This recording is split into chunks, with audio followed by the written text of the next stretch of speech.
로마서 6장 15절로 23절입니다. 그런즉 어찌하리요? 우리가 법 아래 있지 아니하고 은혜 아래 있으니 죄를 지으리요? 그럴 수 없느니라. 너희 자신을 종으로 내주어 누구에게 순종하든지 그 순종함을 받는 자의 종이 되는 줄을 너희가 알지 못하느냐?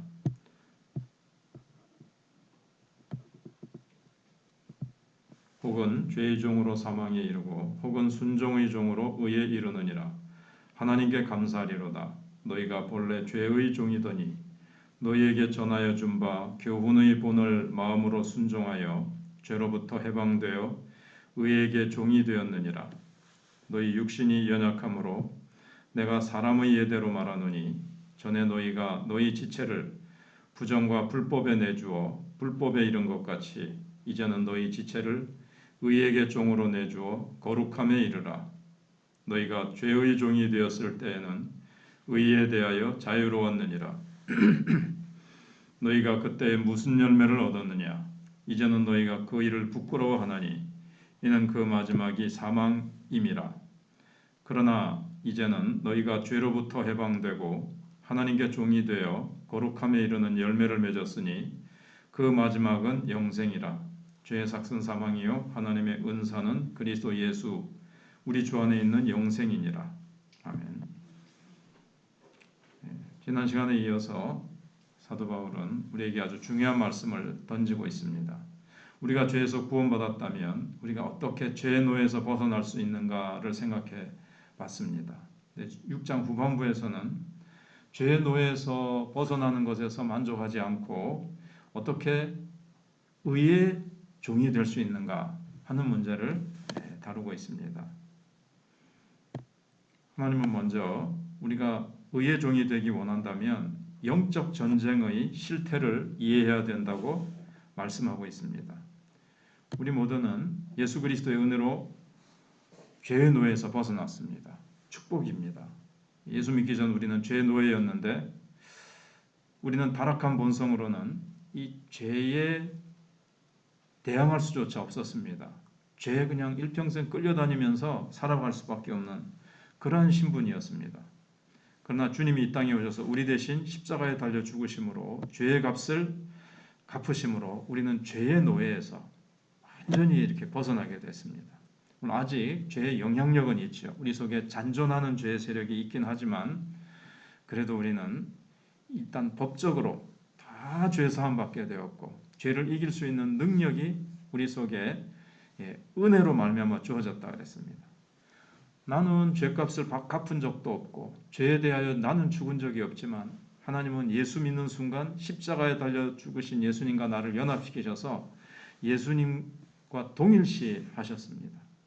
주님이 죽으실 때 내가 죽은 거고 주님이 죄값을 갚았는데 내가 죄값을 갚은 것처럼 내 죄값이 다 지불된 것으로 하나님은 그렇게 계산하시고 그렇게 간주해 주셨습니다. 그래서 이제는 더 이상 죄의 종이 아닙니다.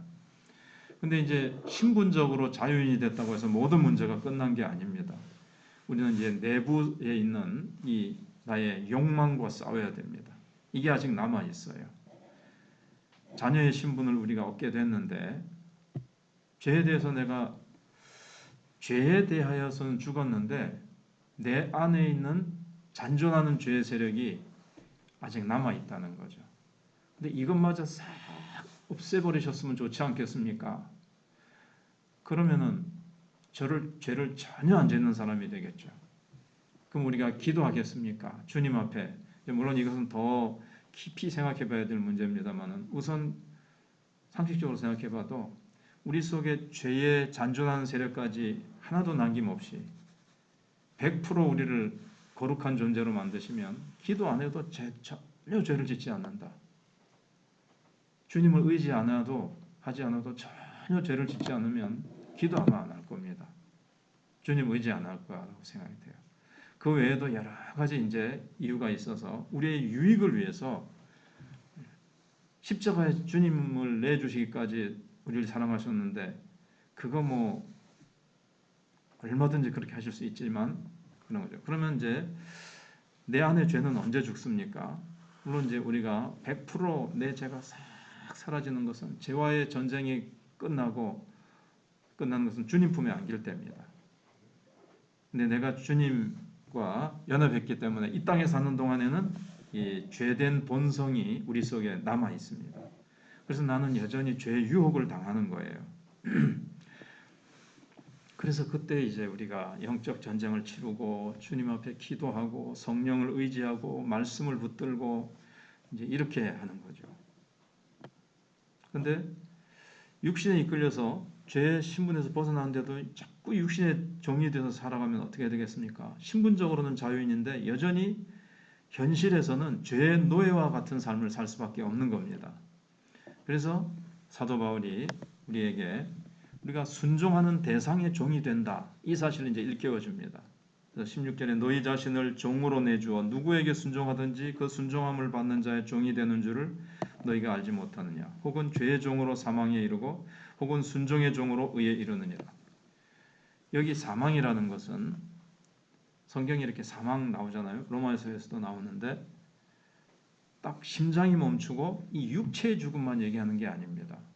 모든 이 어두운 일들 있죠. 어두운 일들. 그것을 다 이제 사망이라고 얘기하는 겁니다. 생명에 반대되는, 생명은 하나님의 영광과 은혜와 기쁨과 평안이 충만한 이런 생명의 어떤 역사들, 생명의 어떤 막 현상과 생명의 어떤 섬섬는 능력이 있잖아요. 은혜. 근데 그 반대되는 것들, 좌절되고 그냥 욕심과 시기, 질투, 고통, 어떤 이런 어두운 빛깔의 모든 것들을 이제 사망이라고 그러는 거예요. 그러니까 우리가 죄 중으로 살면요, 마음의 기쁨 이런 거는 평안, 감사 이런 게 사라지고 불평, 원망, 시기, 질투, 우울증, 그 다음에 절망, 좌절, 부정적인 것, 불신앙, 원망 이런 것들을 얘기하는 겁니다. 그러다가 물론 육신적인 죽음까지도 이제 포함을 하죠. 예수 믿으면 지옥 가지는 않습니다. 그러나 늘 이 어두운 세력에 사로잡혀서 늘 이렇게 죄에 지고 이 주님이 허락하신 은혜와 생명의 축복을 누리지 못하고 살아가는 거예요. 근데 이제 이거는 외부의 힘에 의해서 그런 것이 아니라 하나님의 은혜로 죄의 노예에서 벗어난 후에 자신 안에 있는 이 욕망의 노예로 다시 돌아가는 게 참 슬픈 일이죠. 지금 나는 누구의 종인가? 어디에 내가 굴복하느냐에 따라서 그 대상의 종이라 그랬습니다. 16절에서 현실 속에서 내가 자꾸 죄에 지고 죄에 굴복하면 다시 현실 속에서는 죄의 종처럼 살아가는 거죠. 신분은 자유인인데 신분은 의인이요 하나님의 자녀인데 실제로 삶은 죄의 종으로 살아가면 어떻게 되겠느냐 하는 겁니다. 그래서 혹은 죄의 종으로 사망에 이르고 혹은 순종의 종으로 의에 이르느니라.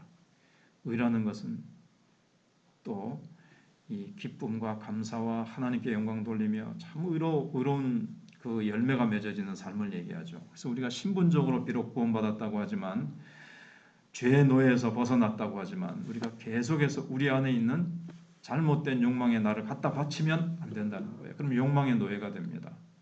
그래서 일의 노예가 될 수도 있고요. 하루 종일 휴대폰 없으면 살지 못하는 휴대폰의 노예가 될 수도 있고. 그래서 구원을 잃어버린다는 것은 아니지만 이 땅에서 구원받지 못한 자하고 별 차이 없는 삶을 살아가는 것을 보게 됩니다. 그래서 부끄러운 구원을 얻게 되는 거예요. 주인의 아들이 노예의 삶을 산다는 것이 얼마나 비참한 일입니까? 돌아온 당자에게 보면 큰 부잣집 아들이 재산 다 잃고 아버지 집에서 축복 가운데 살 수 있는데 저 멀리 떠나가지고 돼지와 함께 돼지 치다가 돼지가 먹는 음식도 못 먹는 것처럼 영적으로 그렇게 된다는 거죠. 그래서 하나님의 은혜로 우리를 죄의 노예에서 건져주셨는데 여전히 나는 이 땅에서 노예처럼 죄의 종으로 살아간다면 얼마나 이거보다 더 슬픈 일이 있겠습니까? 그래서 하나님은 우리 앞에 놓이는 이 영적 전쟁의 실태를 이해하라고 말씀하고 있습니다. 영적 전쟁. 그러니까 매일 일어나면 두 가지에 이제 항상 우리는 선택의 기로 앞에 순간순간 서는 겁니다. 하나님을 먼저 찾느냐, 신문을 먼저 찾느냐. 어떤 것을 할 때 그 나라와 그 의를 먼저 구하느냐, 먹고 마실 것을 먼저 구하느냐, 내 것을 먼저 하느냐, 내 욕망을 따라서 살 것이냐, 그래서 먼저 기도할 것이냐, 먼저 하나님의 말씀으로 내가 무장될 것이냐. 항상 이렇게 주일날도 우리가 꼭 주말의 마지막 날인 것 같지만 사실 일주일의 첫날이거든요. 일주일 첫날 내가 예배로 시작할 것이냐, 내가 급한 어떤 다른 사람 일 보러 갈 것이냐. 이런 일에 이제 우리가 늘 직면하게 됩니다. 그때 우리는 늘 의의 종으로 드려야 되고 하나님의 뜻은 어제 생각해 본 대로 나를 부인하고 내 뜻은 꺾고 하나님이 말씀하시는 그 뜻 앞에서 하나님의 음성을 늘 들으면서 내가 사람의 일을 할 것이냐 하나님의 일을 할 것이냐. 베드로처럼 네가 하나님의 일을 생각하지 않느냐고 사람의 일을 생각하는도다. 그렇게 되면 이제 사망에 이르게 된다. 참 슬프고 힘들고 실패하고 고통스러운 일들이 우리를 덮치게 되는 거죠. 그러나 하나님의 일을 먼저 생각하고 나를 부인하고 제자의 길을 걸어갈 때 여호와께서 나를 의의 길로 인도하시는도다. 선한 목자 되신 주님께서 시편 23편에 한 대로 그래서 우리는 하나님 나라의 그 의를 충만히 누리면서 내 잔이 넘치나이다. 원수의 목전에서 상을 베푸시고 주의 막대기와 지팡이가 나를 안위하시는 놀라운 의의 길을 걸어가게 되는 것입니다. 기도하겠습니다.